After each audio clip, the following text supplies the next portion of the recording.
Hi everyone, and welcome to this second session of Making Time for Equitable Change. My name is Cecilia Wee, and I am the lead producer for the Fair and Equitable programme for Contemporary Visual Arts Network England. And yeah, thank you so much to Shania from CVAN for sharing this prompt with us. And yeah, I think we're just going to get started on this next session. I wanted to just do a couple of things of housekeeping before we get started in earnest. Just to let you know that the talks are being recorded. We have live transcriptions on Zoom, and you can access that in the usual ways by just looking at your Zoom menu down the bottom, and it should say more, and then you can click on the three dots and get up the Zoom transcriptions. We also have BSL interpretation by Kirsty and also Lynn, so they are spotlit for you in case you need that as access. If you have any questions or concerns or issues, then you can contact myself or Roxana or Monique or Shania, and we are the CVAN co-hosts, and you'll be able to see that in our participant names and stuff if you have any questions.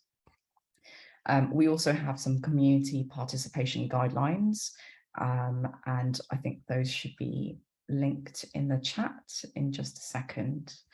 I'm not going to take up too much time in this introduction because I want to hand over to Jessica, but I do want to say a few words about where this talk came from. So I guess we have been thinking about this conversation, doing some work on how we create more equitable partnerships. And we've been talking since the end of June or so about this session, thinking about the different types of power dynamics that occur in relationships between large and small, independent and funded organizations, and as well as reflecting on the speed and the resources and responsibilities for change within those different types of networks and initiatives. And thinking really about how we create safe and supportive environments for curators and other practitioners, particularly those who don't have organizational support. So this is an amazing panel. I'm so pleased that you could all join us today. We have got Jessica Taylor, who is head of programs at the International Curators Forum. I'm actually going to just spotlight you all, and then maybe I'm going to stop talking because I feel like I've spoken quite a lot today already. But yeah, I'm so pleased that Jessica, Cynthia, Bolanle, and Seth, you could all join us today. And I will see you later on in the conversation, and we're going to hand over to Jessica. And please do give a visual description of yourselves. Thank you. Thank you, Cecilia, and thank you for that kind of ongoing conversation that we've been having and for opening up this space for us to start fostering these conversations around this ongoing dialogue that we want to have over the next couple of years around what equitable partnerships look like and how we work collectively to foster them with our peers and our colleagues. My name is Jessica Taylor, and I am the head of programs of the International Curators Forum. I am a white Caribbean woman with long brown hair. I'm wearing a gray sweater, and behind me is a white wall with two prints on them. The International Curators Forum was founded by artists and curators in 2007 to offer a dynamic and evolving program that responds to the conditions and contexts impacting creative practitioners through commissions, exhibitions, projects, publications, and events. We provide tools and platforms for professional development, and we facilitate an open peer-to-peer network, inviting participants to be part of a generative system of skills and knowledge transfer. Through all aspects of our program, we engage with diaspora as a critical framework through which we can address and complicate public discussion test and explore new innovative curatorial models, and create space for artistic and discursive interventions into historical narratives and systems of representation. Based in London, ICF has conceived and produced projects with artists, curators, and thinkers who engage with diaspora across the UK, Europe, the Caribbean, Asia, the Middle East, and Australia. And today I am joined by my colleague Cynthia, who works as a producer and curator, helping me develop and deliver our program. So I'm going to pass over to Cynthia to introduce herself as well. Hi everyone, my name is Cynthia Silveira. I'm curator and project manager at International Curators Forum. I'm a dark-skinned African woman wearing a yellow jumper, and I'm currently sitting in my conservatory with a brick wall behind me. Thank you, Cynthia. And I'm really, really thrilled that we are joined by Seth and Bolanle today to have this conversation. I'm going to hand over to Seth to do an introduction as well, please.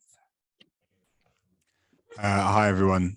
Thanks for having me today. My name is Seth. I am a co-director at Resolve Collective, and we are an interdisciplinary design collective that works across architecture, art, technology, and engineering to address social issues. We're based in Croydon in London, but we've worked across the UK and across Europe as well. And I am a dark-skinned Black Caribbean man with a black and orange top on, and I've got a wall with some tools behind me.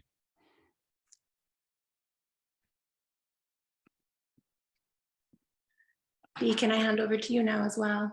Great, thank you, Jessica and Cynthia, for organising this conversation. My name is Bolanle Tajudeen. I am the founder of Black Blossoms, which started in 2015 as a way to highlight Black women and non-binary artists. Since then, we've done a number of exhibitions, programs with great art institutions. And right now we have, well, in 2020, we expanded by opening the Black Blossom School of Art and Culture, which is all about having conversations around art theory, but decolonizing them. So having POC lecturers really take the lead on teaching and delivering classes online and in person. I am a Black Nigerian woman, dark skin. I currently have, I don't know what color my braids are. They're like orangey, gingery braids. I am wearing a black leather jacket, and my background is blurred.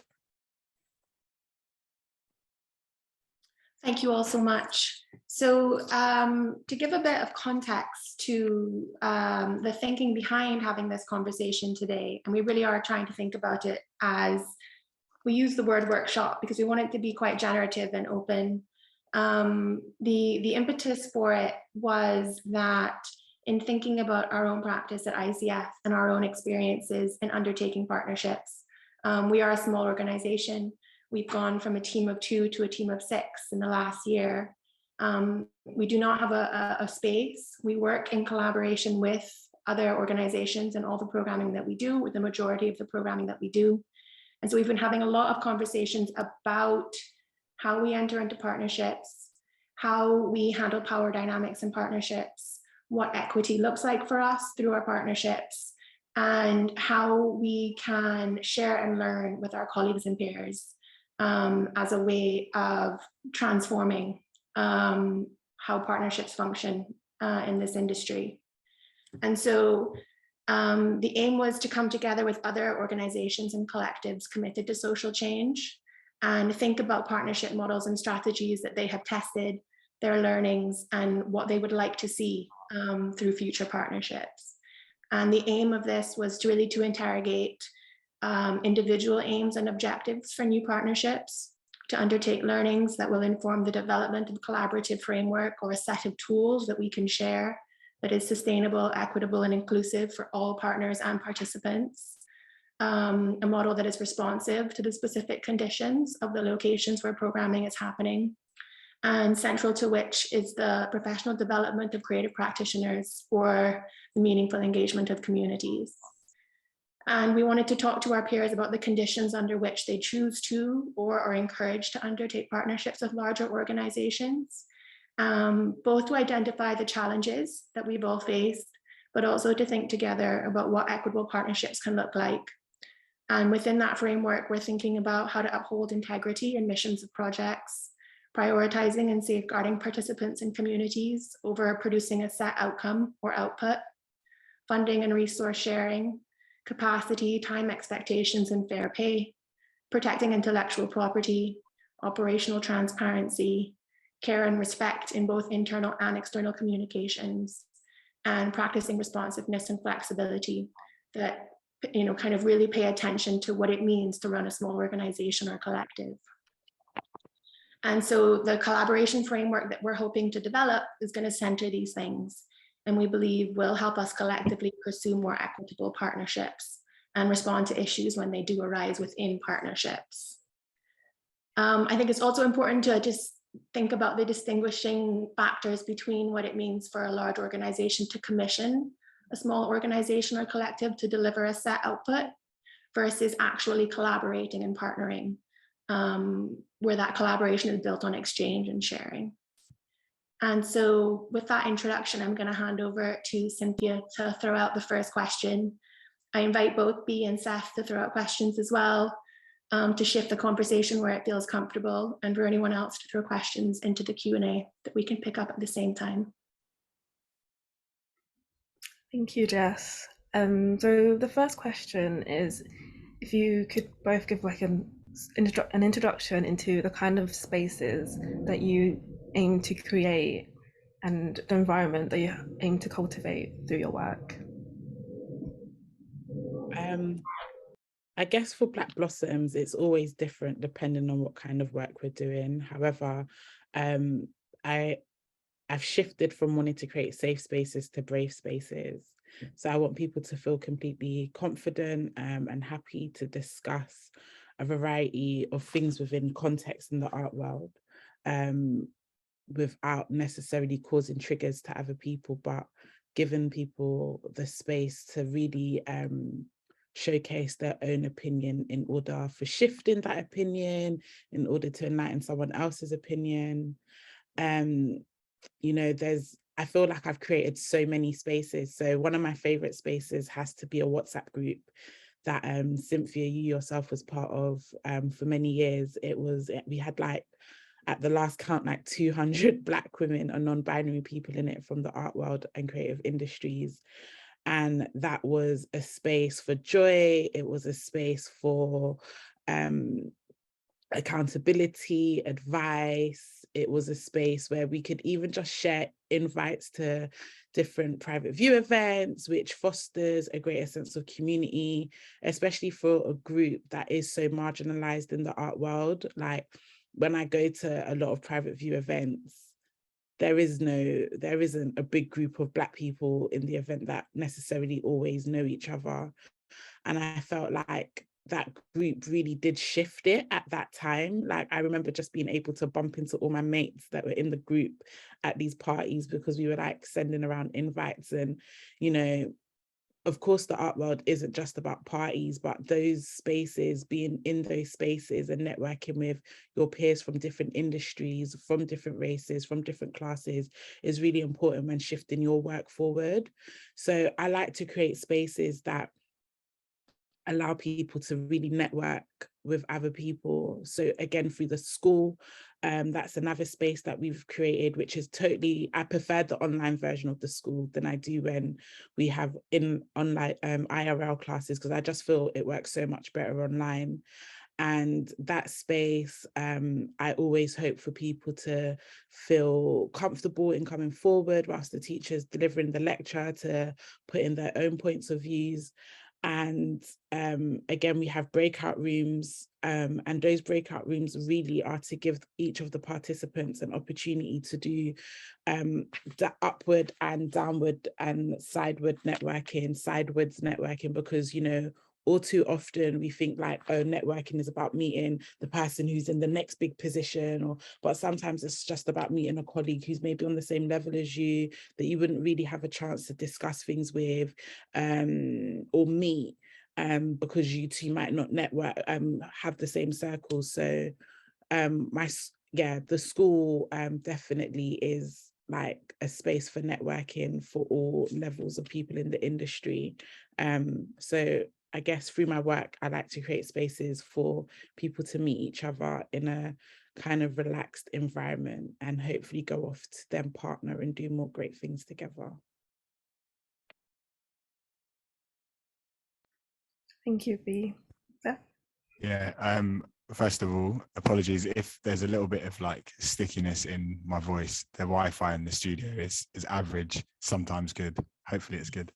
But it was a really difficult question actually, and I'm glad that Bea went first, because I think we had a similar transition in that we started like space is the currency that we work with in our practice.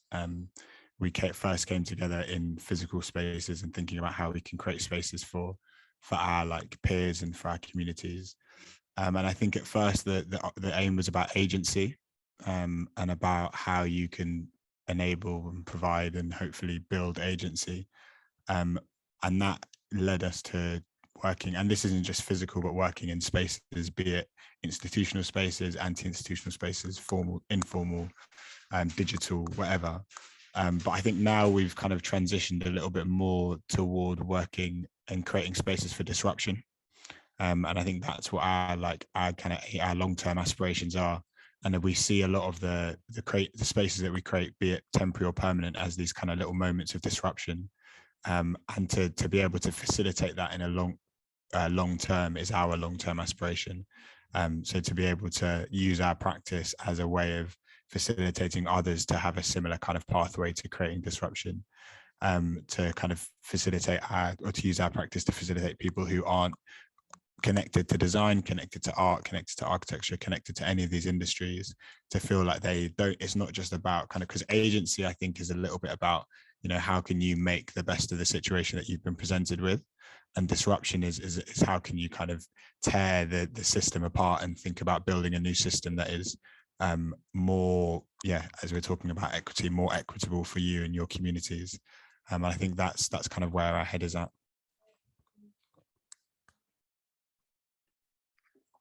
And I mean, I think in thinking really strategically about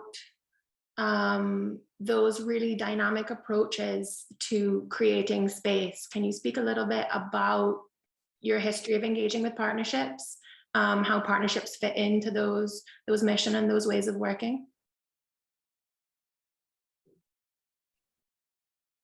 How do you want to do it? Should we do the same order, or should we do like mix it up? Mix it up. Okay. I guess when I first started Black Blossoms, I don't know if I didn't really understand like how important partnerships were. So I was very much, I knew about getting funding. I was like, okay, I need money because so we should get funding. But I guess growing in the industry, as I have, you realize that partnerships, that money isn't the be and end all of a partnership actually, and there's so much more other factors. And I really like Seth's idea about disruption. So I was very interested in how Black Blossoms as well could disrupt certain spaces, or really go into spaces and create new narratives. So one of our first major partnerships was with Tate in 2018, and that was just us delivering workshops. I say us, but it was me delivering a course, Art in the Age of Black Girl Magic. However, I did have that really free reign in what I wanted to teach. I was allowed to put on performances, have guest speakers. And at the time, I didn't really see the work that I was doing as disruption. But as you get to understand the institution a bit more, you start to realize that your physical presence and the people that you're bringing along into the space, that is the disruption. And then everything that comes out of that aids to more disruption within, specifically for me, the arts. Sorry, Jessica, can you repeat the last bit of your question? I mean, I think you've really answered it just in relation to well, I guess actually you've spoken about how, you know, the formation of your first partnership came about. How do you find that has shifted, and how do partnerships relate to Black Blossoms at the moment? I guess, yeah, like when that partnership happened, I think it was just, I was really excited. So when working with Tate, was a really exciting moment. I remember just like, Cynthia, like, you know, it's Tate, I'm so excited. I don't get as excited now when I get emails about partnerships. I'm just like, okay. And I guess there's a level of maturity within the work as well that possibly wasn't there when I first started. There's more critical like analysis of how we're working with this organization help the artists that I'm trying to serve. Will it serve them? Will it serve the purpose of Black Blossoms? Is it because organizations want to work with Black Blossoms because we have a Black, diverse, queer audience? Or are they genuine in they have a very similar audience to us, so it's just more about partnering because we want to deliver good work for our community? So I think I have a lot more critical questions that I go through in my mind now, rather than just being really excited that a big organization has come to me to partner. And we also have private partnerships, and I do see the private partnerships as so different to the partnerships we do in the arts. I definitely see the private partnerships as more, okay, this is us getting the money, this is us working with like a really cool private organization that has a lot more money than a public sector organization.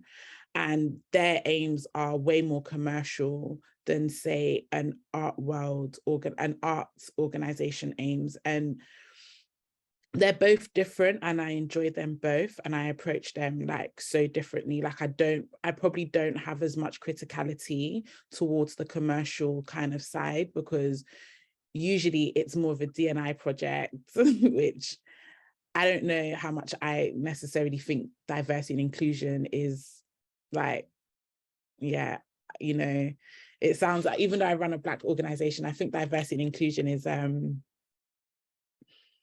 it's just it's very corporate, right? So I'm happy to like work within the confines of that corporateness and commercialness. Whereas within the arts, when we're talking about D&I, I see it as more as the colonization. And I think I might take that a bit more seriously and critical because of what it means for the industry. Like I don't want my work to be seen as like a diversity mouthpiece, especially within the arts. Whereas commercially, you know, these organizations just want an art exhibition for Black History Month or for Women's History Month. Like it's a lot more shallower, and I don't think it necessarily has a detrimental effect as it would if I was partnering with an arts organization that wanted something quite shallow.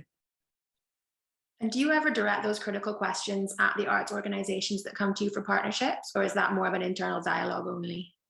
I will be. I think I've had a couple of incidents this year where I've really had to reflect and think, okay, maybe we rushed into this partnership too quickly. You know, I like to see, especially working with arts organizations, it should be more of a dance, you know, a slow dance, getting to know each other, drinks and dinner. It's like dating really. And yeah, sometimes I think you can get an email about partnering and straight away you're like, yes, yes, yes, yes, yes. And you haven't really understood the ins and outs of that organization. And the same, it's vice versa as well. They might not necessarily understand the ins and outs of your organization. So, you know, there's this false sense of illusion that can happen through social media where people think you possibly have a really big team, that, you know, you've got someone doing your marketing, your social media, handling partnerships, and, you know, they come to you at the beginning thinking, okay, let's clear it by B, and then, you know, we'll get passed on to the team, but I am the team. It is me. And I work with cultural producers on different projects. So, yeah, definitely starting to, and it's about, like I said, being brave as well to ask those critical questions of other organizations. It's not to say I haven't had the confidence in the past, but you know, the art world's so small, everyone speaks to each other, and like, yeah, there is this like fear of being labeled as an organization that's hard to work with because of the critical questions. But I think I've been able to do the work now in order to assert those questions to organizations. It'll be interesting to hear what Seth feels. No, I think I love the like metaphor of the relationship, the dating thing. I think it's like perfect because it goes back to what I think maybe Jess made the point in the introduction about the commissions versus collaboration. And I think that, if I'm being honest, I don't see our kind of the commissions that we get and the organizations that we work with from a commissions basis, which is most of the large organizations anyway. I don't really see them as partners. I see that our partnerships as our kind of peers within our kind of community of practices, of which there are loads, and of which we started the spaces that we were initially built were for those, partially those people, and other kind of people who aren't connected to these worlds. And I think that we're always super keen to make sure that going forward, our partnerships grow with those organizations as well. And I guess to go back to the dating analogy, it's like, because you have the time and capacity to kind of understand what you want this thing to be, and the space to kind of to both contribute to what you would like to come from this. That's a partnership for me. It's different when someone is saying, we have this thing, we have this amount of money, we have this project, and we want you to deliver something in that project. Whilst that's great, I've got no problem with it.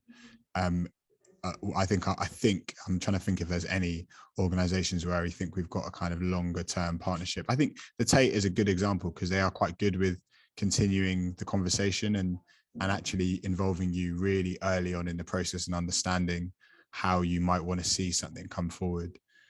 But it's that time, I think, that time that is spent, and the kind of the balance of power that you get in those initial stages. You know, I see organizations like, last week we were in there's a studio called Yes Make, who do a lot of their fabricators. They work with wood, they work with a lot of different things, and they do a lot of involvement with local communities. We met them and sat down about our strategy and their strategy, and where it's going to go, and how we might want to collaborate on things in the future, and how we might want to build that relationship in the future. I think for me, that is where a partnership comes involved. That's what I see as partnerships. And if we're trying to think about how larger organizations get involved in that process, to me, it would be paying attention to that space, that headspace that we all need, the space to strategize, the space to think about where we want to grow, and like what we want to be in 5 or 10 years, which is a space that we can really like ill afford. It's a space that we find very hard to afford, because you need to kind of create that space for yourself financially and also time-wise. Thank you.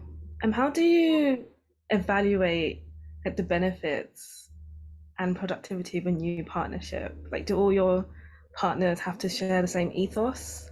And if they don't, how do you go about collaborating with an organization that might come with some baggage?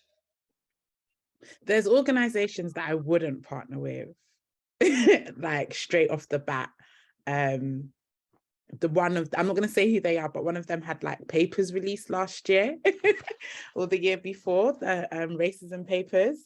So I probably wouldn't partner with them for a few years, only because I think it's really hard for organizations to prove that they've changed or show any sort of change so quickly. I think most art institutions in the UK uphold white supremacy values, and that's just a given, because the arts is based on a very weird capitalist upper class model, right? So we are looking at especially if it's not an arts organization that, you know, comes from a diverse cohort of founders, right? It is going to have a very weird sort of history where they're going to be like, the first artist they commissioned that was of color was in like 1997, and they've been operating since 1907. So, you know, like a lot of these organizations are going to have like very problematic histories. However, I've tried to always separate the history of an institution with the current staff who are working there. So institutions can operate based on a model of white supremacy, but you usually always find agitators within these institutions that want to see change, hence why they reach out to you, because they want to see something different happen within the organization. So for me, it's about the people who approach me, and I'm working with the people. And then maybe, yeah, the institution, it would be good to work with them because of their notability. But it always starts with, okay, do I have vibes with the people that have approached me? If we've had a conversation via Zoom and I'm feeling like their vibe, is it something that I want to continue? Do I see myself working with them long term?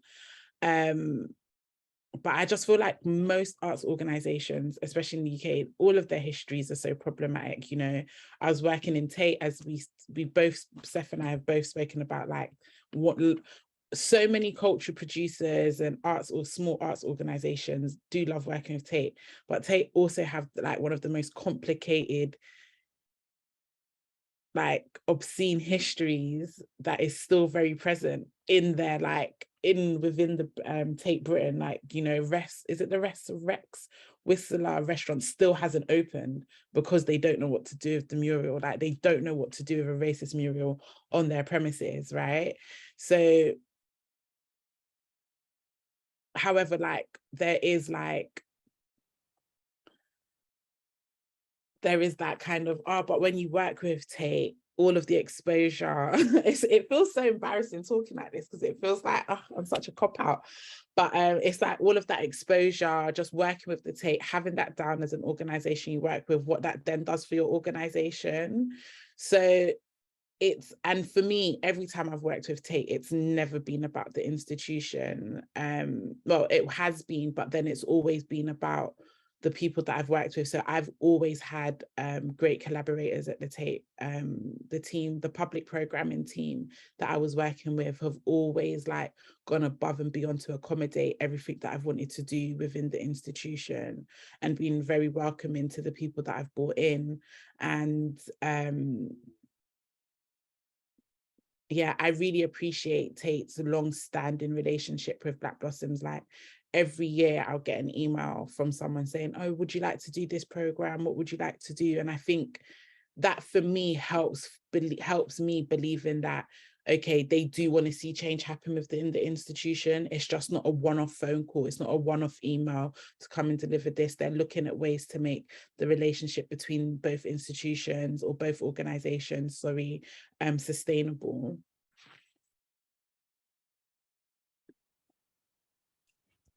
It's a question for me as well. This is about how do you evaluate? Well, you've seen some of it as well. It's very ad hoc. Like I think but it goes back to this distinction between the like partners and kind of like clients, if you want to call it, if you want to be very crude about it. Because we know that the relationship that we have with these organizations is never going to be, it's not a partnership, and it's yet to prove I've never been proven wrong that it is a kind of partnership where we get to decide and contribute toward the strategic aims of an organization, even if we've actually done some pieces of work that are kind of, you know, research into the institution itself, and how you can kind of learn or unlearn things within the institution. But that's, you know, at the moment, it's still, whilst you can have really high aspirations and all these things, I don't think that those are quite partnerships, which means that you have to then evaluate things on like a case-by-case basis. And often you're proven wrong. So sometimes the things that look like they'd be great aren't actually that good.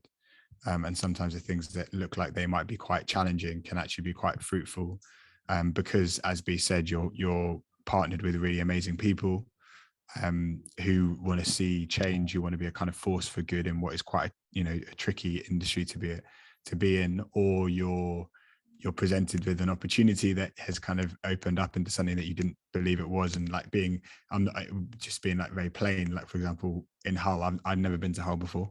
We did a project up there and it was amazing, but like you don't know that before you do it. You've got no idea before you try. So I think with us, we try and take things case by case, and then you learn as you grow, and you realize that there are some organizations that you might want to steer from, but actually I think in our stage it's probably more important to think about the types of work you want to stay clear from.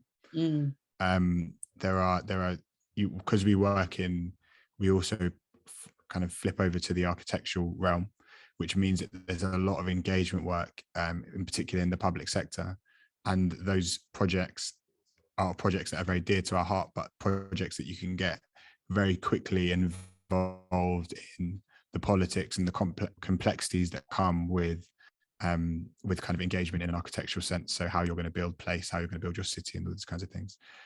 So those can be very, very challenging. So now we've almost got like red flags that we can see that come up, and we say, okay, right, we can actually see that this is leaning more toward the kind of work that we don't want to do, that we don't see ourselves doing.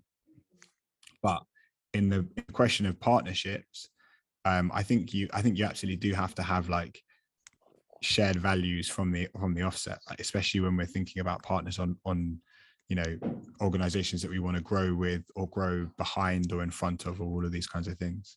I think you need to be looking at organizations that have your same set of values, but perhaps like ways of working or things that you can learn from and that you can develop on one another and build something together. And there are loads of, an organization is sitting right here, right? Black Blossom are the kind of organization that we would want to see like a partnership. Do you know what I mean?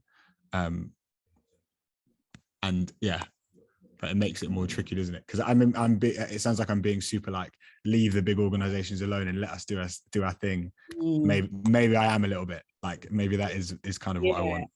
And you know what, it's interesting because Black Blossoms have just started working alongside some architects and local authorities, and yeah, like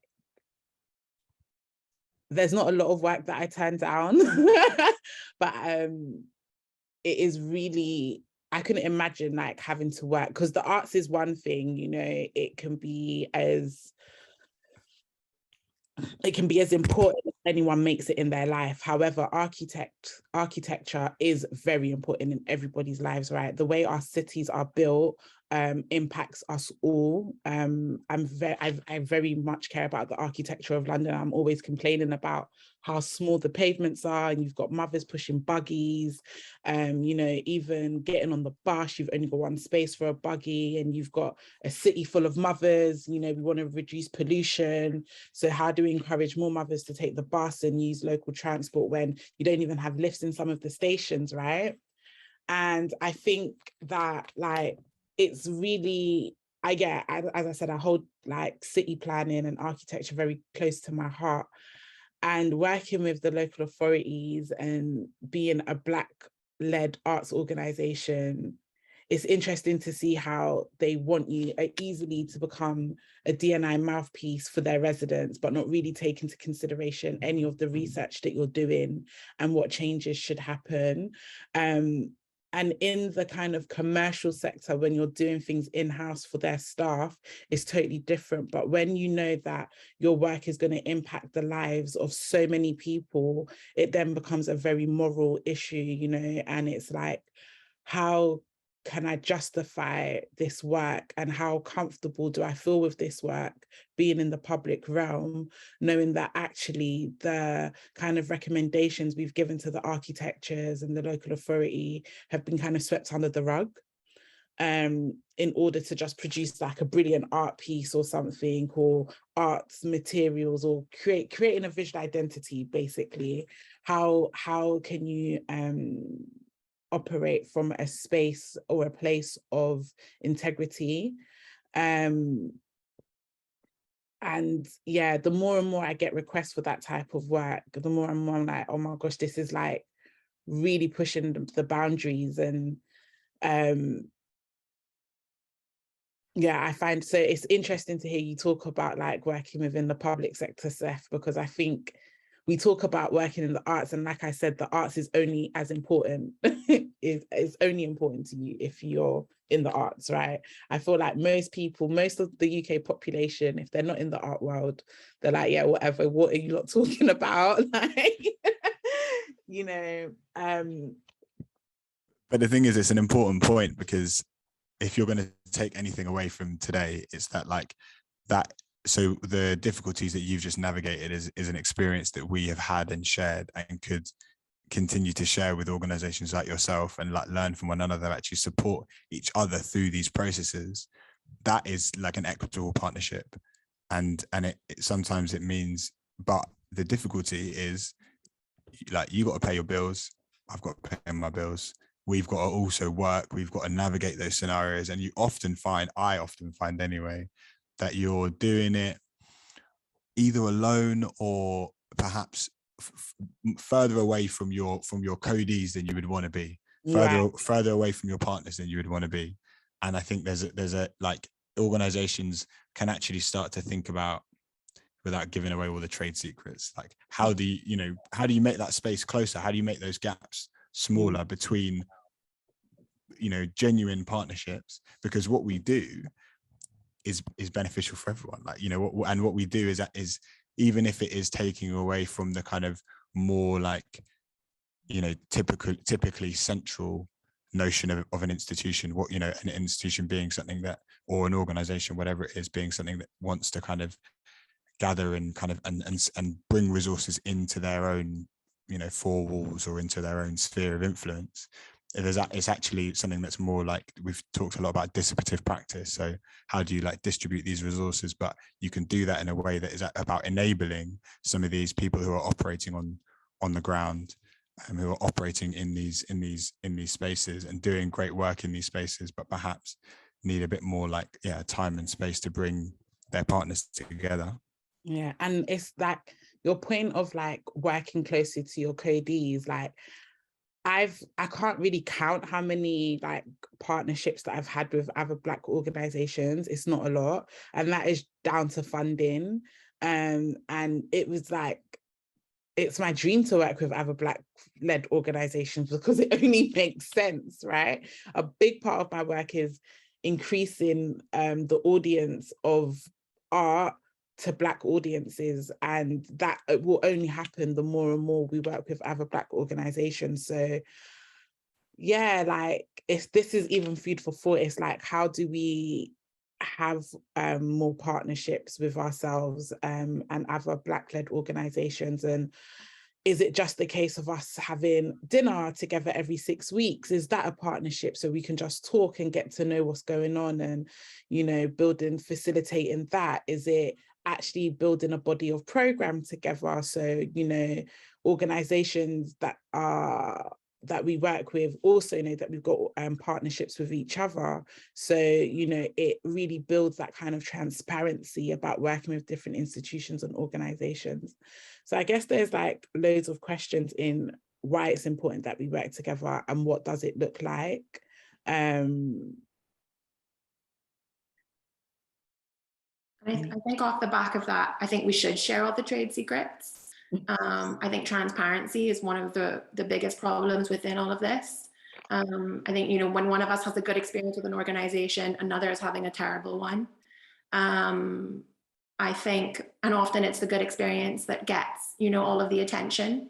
And very often, a lot of small organizations are really, really struggling in institutional dynamics and don't really have somewhere to turn to kind of have that conversation and talk through what the struggles are, what the strategies are for addressing it. And so I think, this kind of collective sharing and talking, and yes, collaborating. I mean, I think to displace that power dynamic, it should be two small organizations who are coming in to deliver a project that have each other to kind of, to navigate that and bring that kind of polyvocal approach to a project that helps to displace that power dynamic that we know, and I'm sure people in the audience knows, can be a really isolating and difficult experience. On this question of funding, because I do think funding is really, really, really essential to this dialogue. I think it's what enables a lot of the power structures in this approach to partnership maintain themselves, because often funders see partnerships as really, important to deciding to fund a project. When they see a big organization's name there, you're more likely to kind of perhaps get a bit more support for it. Are there any strategies that you've used in the past for trying to bring funders along on that journey of more equitable working relationships and partnerships? Or is it that often partnerships help leverage funding and that's part of the problem? I definitely think most of the I definitely think most of the work that Black Blossoms has received in terms of partnership, the other organizations have been responsible for the money. And I guess as we continue to grow, that we've never had an arts council, I don't know what you call them, a grant, art council grant. Like Black Blossoms doesn't actually receive a lot of grant money, and we rely on the institutions that want to partner with us to have that money. I don't know how long that will be a sustainable method of keeping the organization growing. But in terms of funding, what I will say is that when we started to do a lot of partnerships, like I think it was 2020, a great organization approached us and wanted to do some work with us. And it was like, oh, what's your fees? What's the fees? And I think I quoted them under like 5K, and it was ridiculous because when I started to like now wanting to hire culture producers to help do the work, I was just like, this isn't nowhere near enough in what they're asking for. And it wasn't, I didn't actually feel embarrassed. I just felt like, okay, this is a learning moment. And by the end of that year, by the end of 2020, in 2021, we had another big organization approach us to do work. And I was able to give a real cost figure without necessarily feeling, because there's one thing someone asking you how much work's going to cost, and it's like, yeah, okay, it's £12,000. And then when you're actually starting to move into like the kind of higher sort of figures, feeling comfortable asking that. And that's more to do with me being a Black woman running a Black organization. Like, how much value do these other organizations place on the work that we do? And I guess it's just having that sort of, it's having the confidence to know actually your work is impacting a whole sector, if not shaping a whole sector. And just being a bit more forthright with how much work costs and how much people's time is worth.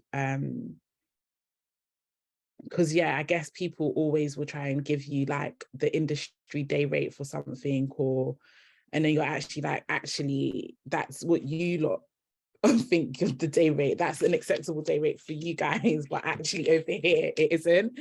So it's trying to shift that as well, because sometimes I get asked to, even just doing talks, moving away from like the big sort of partnerships, we get asked to do talks and an organization would be like £100. And I remember like I was leaving uni and that's how much people are offering. And it's like, there is like no shift in the sector sometimes in sort of pay, like none of us are getting pay rises, and that impacts partnerships as well. So, people think the same price that they paid you like 5 years ago is acceptable now, not understanding the costs of things are different and you've got a team and so on. Seth, do you want to jump onto the question about funding quickly, and then I'll move on? Yeah, I'm sure. It's a difficult one. Like, we're in the process of trying to understand the answer to the question, like how to bring funders on your journey, because we're also doing some organizational changes, which means that we can accept grants, for example, but there's loads of questions around whether it was the right switch to do, whether we're set up in the right way, like, you know, all of these, there are a lot, we're currently doing a lot of kind of organizational questions, and I think that is step one, is like being able to access a network of people who have the experience to kind of soundboard whether you're doing the right thing in order to position yourself correctly in order to receive funding. That's step one before you even try and bring anyone on your journey, because you can't just turn around and say, oh, can I get a grant for 50k? You have to go through all of that process. Again, Cynthia knows, like, you have to go through all of that, and doing that is not easy when you're practicing at the same time. It's actually very difficult when you're running a practice at the same time. And then the question about bringing them on the journey is probably, I don't know, it's probably a question for anyone who's, like, if anyone here works for the National Lottery or Arts Council or something, because you can try and you can talk about, you know, this is the project that you're after, this is the vision that you're trying to create, and sometimes people are very receptive. Sometimes it's not right, sometimes it doesn't meet with their strategic aim, sometimes it's not the right location, all of these different things. And that is again why it's not necessarily a partnership with these organizations. It is a kind of, you have the power and I'm trying to access some of it, hopefully in order to shift the dial or to disrupt or whatever. But I think there's probably a big question about how do you bring people on the journey. That is a way. I think also there's a communication point around it. Sorry. And sorry if I'm speaking a little bit too fast. The communication point is that when you enter a world of especially public funding, but also private funding, like what to do and how to do it is passed down from person to person. So if you have someone who you've been lucky enough to be able to share things with you, they can then tell you this is the best way to go about it. But there's no kind of universal best way to go about it. Going down a portal certainly isn't the best way to go about it. And neither is going to a generic email. So you have to kind of work to make this relationship, or even going back to the analogy, you have to work to even make it a relationship. And then you can start to think about how you bring them on your journey. That's great. Thank you so much. Sorry, I just want to pick up on something Seth said. Like, so Black Blossoms is registered as I think it's called a LPC, no, like a limited business, right?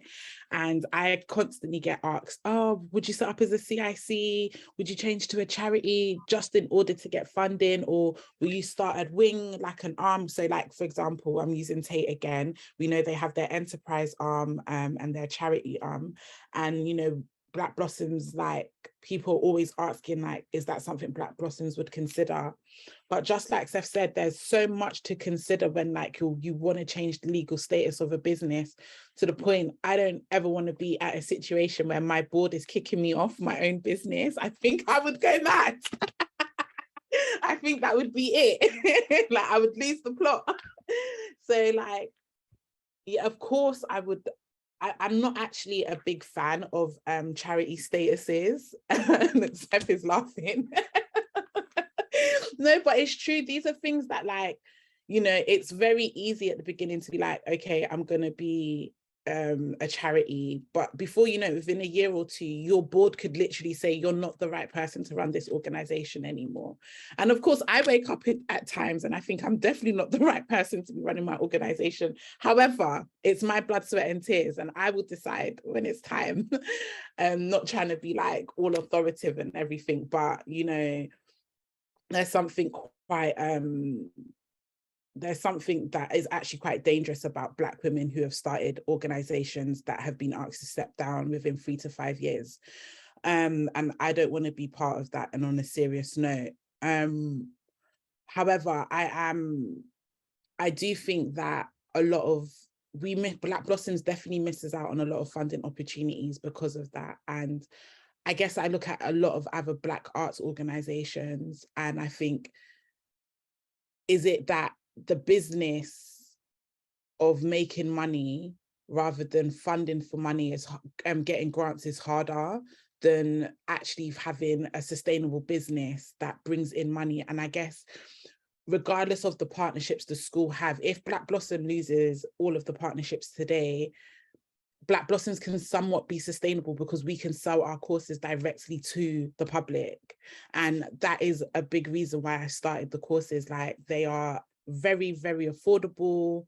You know, with the right number of people joining on, Black Blossoms is able to sustain me, an admin member of staff, and the tutor, you know, until we get a big pot of money from a partnership in order to do more work, so on and so forth. So yeah, it is very, like, I think about the business aspect of running an arts organization a lot, and how I can make it sustainable, especially for the next generation of entrepreneurs. Like, I think, you know, we're moving from a situation where entrepreneurship is taking like precedence in the art world, and more people want to have a business rather than set up a charity because of just the longevity of charity life and what it means. And so I know this is going to be going all over the place because I'm literally just thinking as I'm speaking without having like a formulated sort of answer, but I think the art world funding needs to shift.